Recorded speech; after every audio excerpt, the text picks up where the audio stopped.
एक गांव में दो भाई रहते थे। बड़े भाई का नाम राम, छोटे भाई का नाम श्याम था। दोनों में बहुत गहरा प्रेम था। उनके माता पिता ने उन्हें आपसी सहयोग और स्नेह का पाठ पढ़ाया था। बड़े भाई राम गंभीर और जिम्मेदार स्वभाव के थे, जबकि छोटा भाई हंसमुख था। दोनों बड़े प्यार से अपने घर को चलाते थे। राम ने अपनी पढ़ाई पूरी करने के बाद खेतीबाड़ी संभाली।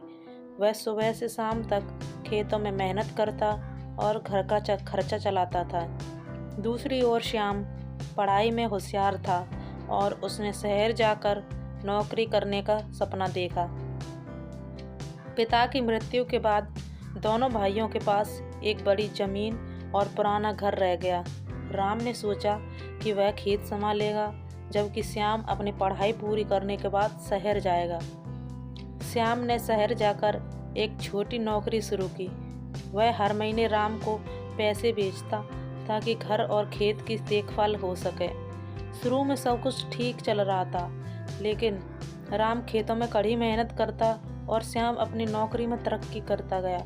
लेकिन जैसे जैसे समय बीतता गया, दोनों के बीच दूरियां बढ़ने लगी। श्याम का शहर में जीवन व्यवस्थित हो गया और वह धीरे धीरे गांव की समस्याओं से अनजान हो गया। राम को यह महसूस होने लगा कि श्याम अब गांव और परिवार की जिम्मेदारियों से दूर हो गया है। एक दिन राम ने श्याम को चिट्ठी लिखी और कहा, अब तुमने शहर में अपना घर बसा लिया है तो हमें इस ज़मीन को बांट लेना चाहिए। मैं खेतों को संभालूंगा और तुम्हें तुम्हारा हिस्सा मिल जाएगा। श्याम को यह बात बुरी लगी। उसने सोचा, राम को लगता है कि मैं अब परिवार की परवाह नहीं करता। मैंने हमेशा उनका साथ दिया है, फिर भी वह मुझे अलग करना चाहते हैं। श्याम ने जवाब में लिखा, यह ज़मीन हमारी साझी विरासत है, इसे बांटना सही नहीं है। अगर तुम इसे संभाल नहीं सकते तो इसे बेच देते हैं। राम को यह उत्तर सुनकर गुस्सा आ गया। उसने सोचा कि श्याम केवल पैसों और अपने आराम की परवाह करता है।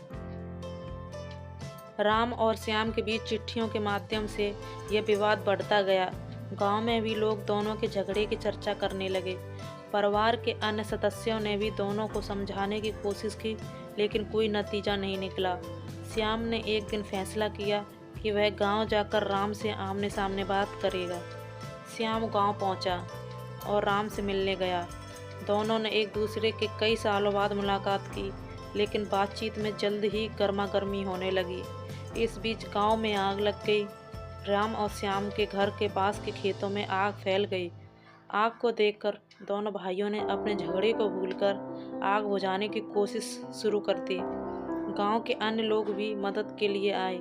राम और श्याम ने मिलकर अपनी जमीन और संपत्ति को बचाने की हर संभव कोशिश की। इस कठिन समय में उन्हें एहसास हुआ कि उनका झगड़ा कितना छोटा और व्यर्थ था।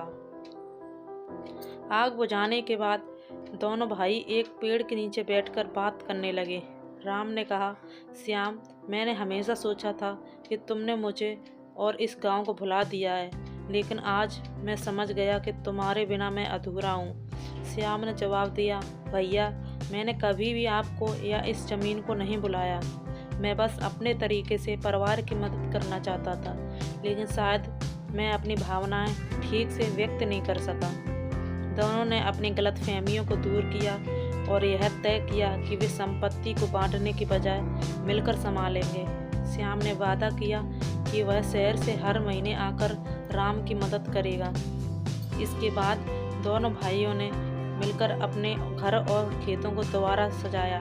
गांव के लोग उनकी एकता देखकर खुश हुए। राम ने खेती में श्याम के नए विचारों को अपनाया, जबकि श्याम ने राम की मेहनत और अनुशासन से प्रेरणा ली। दोनों ने मिलकर अपनी संपत्ति को बढ़ाया और परिवार को खुशहाल बनाया। स्टोरी अच्छी लगी हो तो लाइक करें, शेयर करें, सब्सक्राइब करें।